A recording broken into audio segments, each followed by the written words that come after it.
Welcome back, everybody. Thank you for joining me here today so that we could discuss This Is the XFL. So this documentary takes a look at Vince McMahon's ultimately doomed, I guess, XFL football franchise. He brought it in to try to bring back Smash Mouth football with the help of Dick Ebersol. NBC had lost the NFL. They needed to replace it. Ebersol and McMahon had great success with Saturday Night's Main Event and other projects, so they teamed up for this.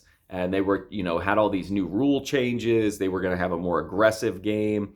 They were going to have these sexy cheerleaders who were encouraged to date the players. They were going to mic everybody up and get all the kind of like a reality show and a sports show mixed together.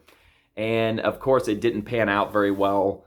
It was okay received at first, and then quickly lost a lot of favor. It eventually just shut down.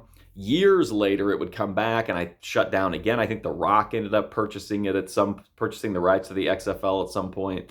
But that's the premise here of this documentary. I think they do a good job. I think they're a little bit light on it, I guess. It was made by someone with the last name Ebersol, so maybe they wanted to soften this documentary a little bit.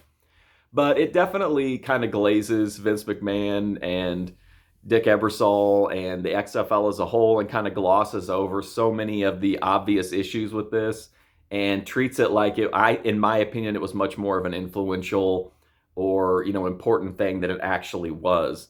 You could say that they're mic'd up now in the NFL, so that's because of the XFL. I don't know that that's true. I feel like HBO had mic'd up football players before this. But anyway, they just try to find some positives amongst the negatives. And I mean, you don't really need to do that because it's a really interesting story. As a viewer, you have all these colorful characters, you have all these high stakes. And I just don't think they needed to turn this into a glazed session like they did.